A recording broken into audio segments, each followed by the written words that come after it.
In the 30 years before 1975, two wars were fought on the sliver of Southeast Asian coastline known as Vietnam. The first war was a struggle between Vietnamese nationalists and the French colonial regime. That ended in 1954, with Vietnam split between the Communist North and the pro-Western South. In the second conflict, known as the Vietnam War, the United States replaced France as the chief Western power arrayed against the communist regime of the North, headed by Ho Chi Minh. Ho, supported by China and the Soviet Union, had successfully ousted the French and was prepared to fight a protracted guerrilla war against the South and its American allies. As part of a foreign policy that sought to contain communist advances, U.S. President John F. Kennedy increased the number of U.S. combat advisors to more than 16,000 by 1963. Kennedy's successor, Lyndon Johnson, capitalized on a North Vietnamese attack on a U.S. naval ship in the Gulf of Tonkin to escalate U.S. involvement in August 1964. Within a year, Johnson and his advisors were ordering heavy strategic bombing of military targets to check North Vietnamese advances.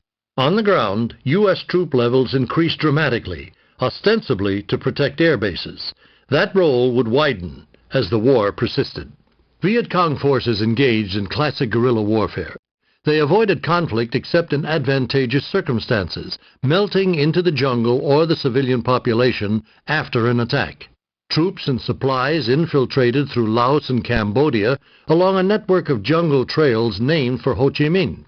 Low-intensity actions such as assassinations and terrorist activity made it impossible for conventional U.S. and South Vietnamese troops to attack the unseen enemy. By late 1967, the war had evolved into a stalemate. North Vietnam sought to take advantage with a series of bold attacks on southern cities that began on January 30, 1968, and coincided with the Lunar New Year called Tet.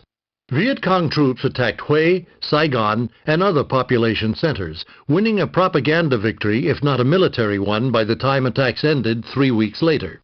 The Tet Offensive and anti-war sentiment at home forced Johnson to turn over responsibility for ground combat to the South Vietnamese.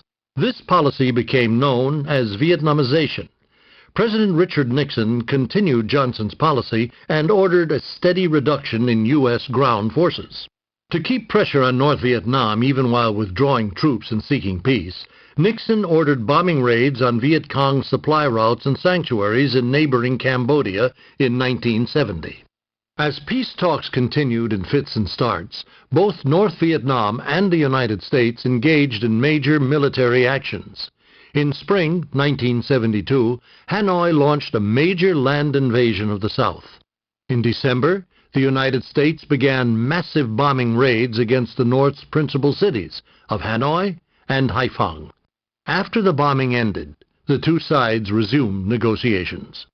The Paris Accords, signed on January 31, 1973, led to a complete U.S. withdrawal and the return of its prisoners of war, but little else of benefit to America or its ally, South Vietnam.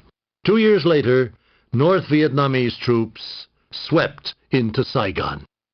In the course of the war, more than 2 million people were killed in Vietnam, Laos, and Cambodia. More than 58,000 American soldiers lost their lives, and the landscape of Southeast Asia was devastated by over 3 times the total bombing of all of World War II.